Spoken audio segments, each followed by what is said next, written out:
Baik, terima kasih pemirsa, Anda masih bersama kami. Pak Hendy, kita belakangan ini juga disuguhi berbagai macam sumber informasi yang dari mana-mana begitu Pak, dari media sosial, dari sumber-sumber yang tidak jelas, bahkan dari yang jelas bahkan yang tidak jelas begitu. Bagaimana seorang Pak Hendy menyikapi arus informasi yang serba digital, serba tidak terukur dan tidak terkontrol ini? Kan kita juga harus lindungi masyarakat kita agar agar mereka juga kita kasih jaminan mendapatkan sumber informasi yang terpercaya, terutama soal pandemi COVID-19 di Kabupaten Jember ini. Seperti apa Pak Hendy menyikapi? Jadi saya memohon dan meminta kepada khususnya masyarakat Jember dan umumnya pada masyarakat di Indonesia semuanya yang mendengarkan acara ini. Yang pertama adalah kita sedang diuji oleh Allah SWT, Tuhan Yang Maha Esa. Kalau sudah diuji begini, kalau orang sudah diuji tentunya akan, kalau lulus naik kelas nih. Jadi Indonesia sekarang, Jember juga sedang diuji. Makanya kalau sudah diuji gini, yang harus kita hati-hati di kita sendiri, hati-hati pada semua yang menjadi pemikiran kita, hati-hati terhadap informasi apapun yang saat ini sedang dimainkan. Mungkin ada beberapa orang yang sedang iseng, mungkin mereka yang sedang memainkan hanya mungkin karena tidak ada, mau keluar tidak boleh, di rumah pegang handphone, pegang gadget, main-main kata-kata. Hati-hati, yang saya sebagai pemimpin daerah Kabupaten Jember, hati-hati sekarang ada undang-undang IT. Undang-undang IT ini akan menjerat kita semua kalau kita keliru menulis, meskipun cuma iseng di dalam membuat statement yang dirasa itu kurang tepat atau tidak benar dalam kenyataannya. Makanya saya mengharap kepada semua masyarakat Jember, siapapun, kalau memang ada informasi apapun yang meragukan, kalau perlu tabayun, bertanya, datanglah ke kami. Datanglah ke pendopo ini. Ayo kita diskusi, ngobrol, bertanya, sebelum nge-share bermacam-macam. Karena kalau nge-share bermacam-macam dan itu kenyataannya itu tidak benar, akan menjadi persoalan. Nah, di kondisi COVID seperti ini, yang kita butuhkan sekarang adalah ikuti, patuhi aturan pemerintah, ikuti. Yang kedua, berdoa. Berdoa pada Allah SWT, itu yang paling penting. Baik, itu tadi pesan penting Pak Hendy dalam bagaimana kita harus menyaring sumber informasi, terutama di pandemi COVID-19 ini. Kita akan ajak Pak Hendy lagi untuk kembali ke bahasan pembangunan Kabupaten Jember nih Pak. Kalau dari sektor pendidikan, seperti apa strategi khusus yang akan dilakukan oleh Pak Hendy, terutama soal pemberian beasiswa kepada mereka yang orang tuanya terdampak? Ya, jadi khusus beasiswa, kemarin kami khusus di Jember ini tahun 2019 dan 2020 kemarin kami ada audit dari pemerintah, dari BPK, Badan Pemeriksa Keuangan Provinsi Jawa Timur. Itu pemberian beasiswa itu bermasalah, ada masalah dan harus ada yang anggaran yang harus dikembalikan kepada BPK.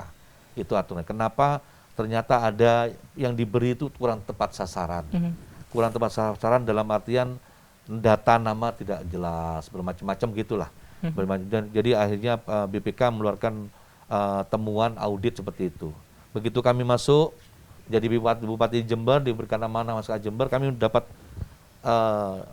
data dari BPK kok seperti ini. Tentunya kami saat ini tetap memberikan beasiswa kepada masyarakat Jember, kurang lebih sekitar 6.000 lebih lah, 6.000. Namun kami melakukan sistem pola yang beda dengan yang lama. Yang pertama yang harus kami lakukan adalah yang harus kita beri bantuan beasiswa itu adalah yang fakir miskin ya. Yang miskin, yang memang miskin punya semangat untuk kuliah, melanjutkan kuliahnya, nah itu kita menjadi prioritas. Itu sekitar 60% itu di situ ya. Terus sekitar 70% ya. Yang 20% kepada mahasiswa teman-teman yang punya prestasi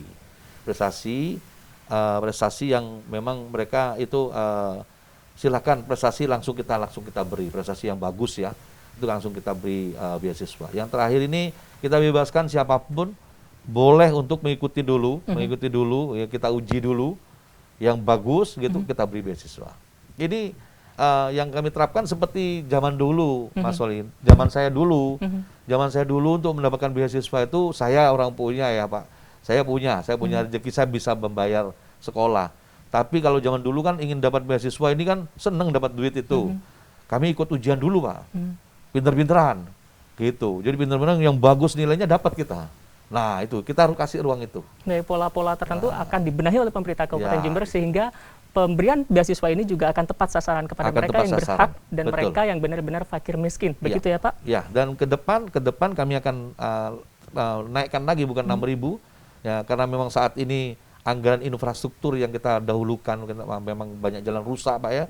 Jadi nilai beasiswanya menjadi turun. Jadi 6.000 maksimalnya. 6.000 lebih sedikit ya. Infrastruktur yang menyerap anggaran besar sampai 1.000 kilo kita bikin infrastruktur perbaikan jalan di Kabupaten Jember ini. Baik. Saking rusaknya itu. Baik, kita beralih ke soal jalan nih Pak. Kemudian juga akan beririsan juga pertanyaan saya ini, adakah kemudian rencana dari infrastruktur yang ada ini sudah bagus kiranya atau butuh dipoles-poles lagi, terutama soal rencana khusus pengembangan bandara dan juga pelabuhan Pak? Iya. Jadi untuk jalan kami ada bermacam-macam, ada yang hanya memoles saja, nutupin lubang-lubang kecil-kecil, ada yang bikin overlay, kita bikin bagus lagi baru dan membuat baru. Itu bermacam-macam bentuk. Dan untuk bandara, di bandara kami akan bandara ini lebih tiap hari ada lagi untuk penerbangan. Saat ini masih seminggu sekali dan pemerintah mensupport, membantu maskapai untuk supaya okupansi dari bandara maskapai itu bisa terpenuhi, sehingga nanti ada para airline itu bisa, maskapai bisa datang ke Jember seperti dulu lagi setiap hari. Dan kedepannya kami akan membuat bandara internasional dari Jember sampai langsung direct Jakarta.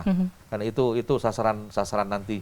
Mungkin mudah-mudahan saya 2023 target kami itu Jember Jakarta sudah terpenuhi. Kapan Pak targetnya Pak? Bisa 2023. kita highlight 2023 ya. Mohon dicatat pemirsa di rumah juga. COVID-nya cepat pergi ya. Kita harapkan bersama COVID segera pergi sehingga penerbangan juga mulai masuk lagi ke Jember. Kemudian kita highlight untuk pelabuhan Pak. Ada rencana ke depan seperti apa? Pelabuhan kami sudah mulai dari provinsi sudah menyiapkan untuk membangun pelabuhan. Tahun ini ada desain detail bukan DED, buat DED, detail engineering design di daerah Jeni. Di daerah Jeni sudah mau dibangun, nanti tahun depan mungkin awal tahun depan sudah mulai dibangun oleh provinsi. Dan kami sendiri juga akan membuat pelabuhan juga beriringan bersampingan, itu pelabuhan untuk perikanan dan kami untuk penumpang. Jadi untuk nanti kalau kita mau ekspor barang bisa langsung dari Jember langsung. Tuh. Luar biasa program pemerintah kabupaten ini pemirsa, juga tentunya kita harus mengawal bersama dan kita juga doakan supaya segala program yang sudah dicanangkan pemerintah kabupaten ini bisa berjalan lancar dan juga berjalan baik begitu ya Pak Hendi ya. Closing statement untuk pemirsa, silakan Pak di rumah. Saya berharap saat ini kepada masyarakat Jember terutama, silakan terus bersemangat ya. Bersemangat wajib terus, jangan terus adanya COVID terus kita jadi lesu, jangan, kita terus bersemangat. Namun hati-hati, kita tetap waspada, kita memakai apa yang diarahkan pemerintah, memakai masker ya, dan kita saling menginformasikan kepada kiri kanan kita, terutama keluarga kita dulu, mengingatkan bahayanya COVID ya. Karena COVID ini akan bisa selesai, bisa putus mata rantai penyebaran COVID-19 ini apabila kita peduli, pemerintah dan masyarakat. Dan ini sama-sama peduli, karena ini tanggung jawab kita bersama-sama. COVID tidak nampak di kita, tidak nampak. Di sekitar kita masih ada. Dan ini siapa yang bertanggung jawab? Kita lah semua.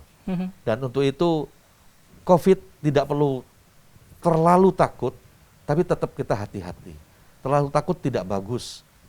Karena kalau takut, kita tidak bisa berbuat apa-apa.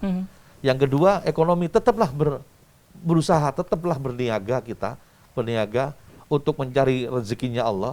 Dan namun demikian antara COVID dan ekonomi tetap harus bisa beriringan bersama-sama. Baik. Gitu, Pak. Menyongsong kita bisa hidup berdampingan dengan pandemi ini. Ya. Kurang lebihnya begitu. Sedikit tapi mengena pemirsa di rumah juga kami harapkan Anda juga bisa menjaga protokol kesehatan demi kemaslahatan kita bersama agar doa kita menjadikan pandemi ini segera berakhir. Dan kita saatnya haturkan terima kasih dulu kepada Bapak Bupati Jember, Bapak Hendi Siswanto, atas kesediaan waktunya berbincang bersama kami. Terima kasih banyak Pak. Dan pemirsa, ini sekaligus menjadi akhir kebersamaan kita di dialog hari ini. Terima kasih atas perhatian Anda. Selalu jaga protokol kesehatan. Wassalamualaikum warahmatullahi wabarakatuh. Sampai jumpa. Waalaikumsalam warahmatullahi wabarakatuh.